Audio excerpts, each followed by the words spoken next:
Welcome to I Love This Thing So Frigging Much, a podcast about passion. My name is Sophie Katz, and today I am joined by Seth Katz, an associate professor of English at Bradley University and professional word nerd. Welcome to the show, Seth. I'm so excited to be here, Sophie. Oh, great. So, here is how this works. Seth will have 3 minutes to talk about something that he loves. This can be a person, place, thing, concept, activity, anything he wants. Our only requirement is that he loves it wholeheartedly and wants to tell us why. Are you ready, Seth? I am ready. Okay, got my timer. Now, what do you love so frigging much? I love words so frigging much. They're magical. Via sound or marks on a page or pixels on a screen, they transmit the invisible, intangible ideas from inside one person's mind to the inside of someone else's mind. That's magic. The words grammar and glamour, you may not know, as in to cast a glamour or a spell on someone, have the same root. So words have always been recognized as magical in English, and probably much further back than that. And then look at what words can do. They do stuff out in the world. I now pronounce you married. You are hereby found innocent. All of our laws are made of words. So much of our relationships are made of words. And yet the magic can fail. I mean, think about how we understand or misunderstand or misinterpret or mull over multiple interpretations of words. But most of the time we just assume we know what other people mean.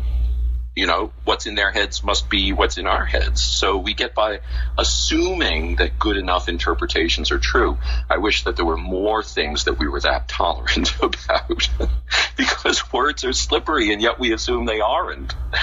Of course, I couldn't articulate this all this way until fairly recently in my adult life, but my childhood set me up for it because I was brought up in a household and in a family where words were just fun. Puns. We had puns all the time. There were groaners. There were dad jokes from before I can remember.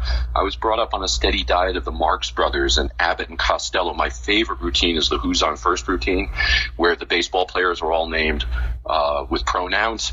Look it up online if you don't know it. Musical parodies, Tom Lehrer, Spike Jones, Bugs Bunny cartoons. It's all based on wordplay. We made up music parodies. We made up misheard lyrics, you know. I'm not talking about molybdenum. That's I'm not talking about moving in. Or try to remember the Kaiser September. Well, I think it was August when World War I started. But the poetry of Ogden Nash and Arthur Guterman, a generation earlier. Look them up if you don't know them. Puns and puns and puns. And I became interested in writing very early on and writing poetry especially, and then studying poetry. And when I learned that Robert Frost said, poems aren't about what people feel, they're about words, I knew I was in the right place. So another cool thing I've learned along the way is, of course, that words change, sometimes a lot, like wonk and wonky, which are very new words that have changed meaning over the last 20 years, and words that don't change much, like vidova, the Sanskrit for widow, a concept that must be very stable if the word has changed so little over time.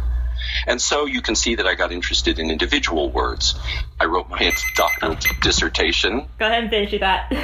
I wrote my doctoral dissertation on the word the, after all, and I've edited a whole book on the word ain't. But I have to inject one more thought, Sophie. Maybe this is all genetic because, after all, spoiler alert, Sophie is my daughter. And you, Sophie, who love to write and to create worlds in words and to ask fabulous questions. That's wonderful. Thank you for coming on my show, Dad, and talking to us about words. Oh, goodness, where even to start? You mentioned at the very start of your talk that words are magic, and my brain, of course, jumped to magic words, you know, like abracadabra in one way, or how we even say what's the magic word when we mean please. So I'm wondering if you could talk a little more about words as magic and words as power in the world. Oh, God, that goes back so far. The people who control words well always can control other people, for good and ill, of course. Mm-hmm. So, you know, you can think of, pardon me for the gender here, but the man of words but really the person of words, great preachers, great speakers, Martin Luther King Jr., of course, and his protege, Jesse Jackson, who I had the privilege of hearing Jesse Jackson speak in person a couple of times in Chicago. And the words he chooses, the cadence, the codas, the rhymes, the emphasis. I just heard the mayor of Washington, D.C. interviewed on TV the other night, and she's just been going toe-to-toe with the president. And she's not shy about punching back. She delivers exactly the message she wants to deliver, answers the question she wanted asked, and uses words in just such an effective way. Think how moving a poem can be, or a well-delivered speech, and it doesn't matter what it's about. So there's a moment in Bull Durham, of all movies, where Kevin Costner's character, who's this aging minor league baseball player, talks about the beauty of baseball, of all things, in a way that it feels like he's talking about love and passion. Mm-hmm. So words make us feel things. And sometimes we don't know why. They can tap associations that we have. I tend to the psychological interpretation, so I tend to think that a lot of it has to do with how we're brought up and how our relationships with our parents worked and how our sense of self works. As to then that is reflected in the kinds of words that can move us to laugh or to cry or to become angry or righteous or thoughtful. But if you, the flip side of words, of course, is listening. If you listen carefully enough to what someone says, you know better the words that will please them or appease them. Children learn this very early on. How do I make mom or dad laugh? Mm-hmm. How do I make them, how will I make them angry? What words are risky? What words will get me the extra cookie? Right, exactly. Tell me about the word the. And I know you wrote a whole thesis on the word the, so what's the short version of tell me about the word the?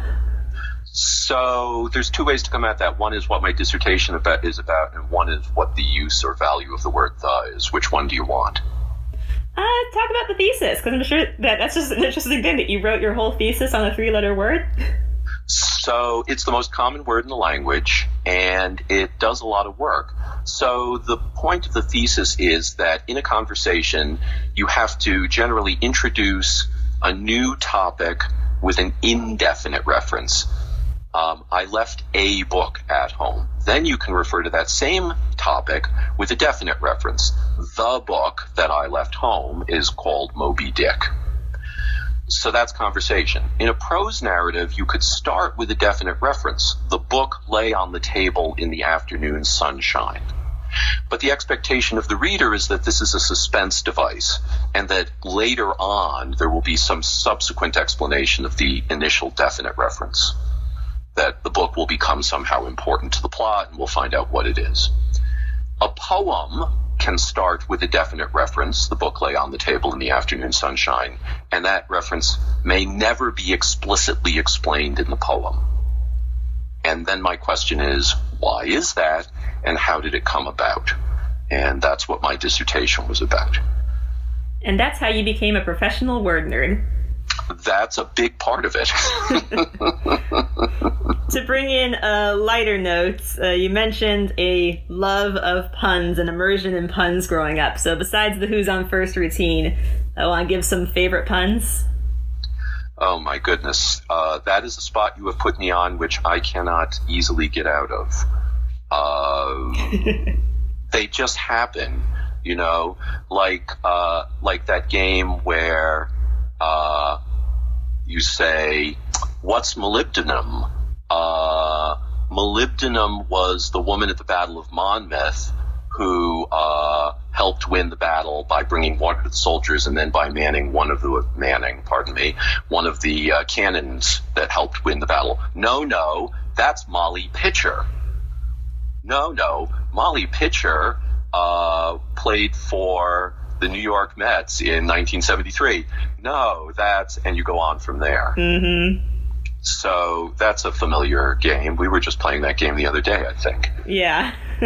It's a very popular one on social media, especially to derail if someone is making a slightly bigoted comment or something. A quick way to derail that post is to reblog it, misinterpreting what they've said in a humorous way and just continuing it and making it into a joke.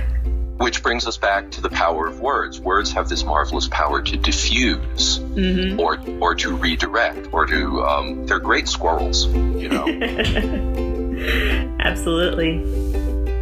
Seth, Dad, thank you so much for telling us about something you love today. Thank you, Sophie. This has been wonderful. It's been my pleasure, and I've been enjoying listening to your podcast very much. Oh, yay.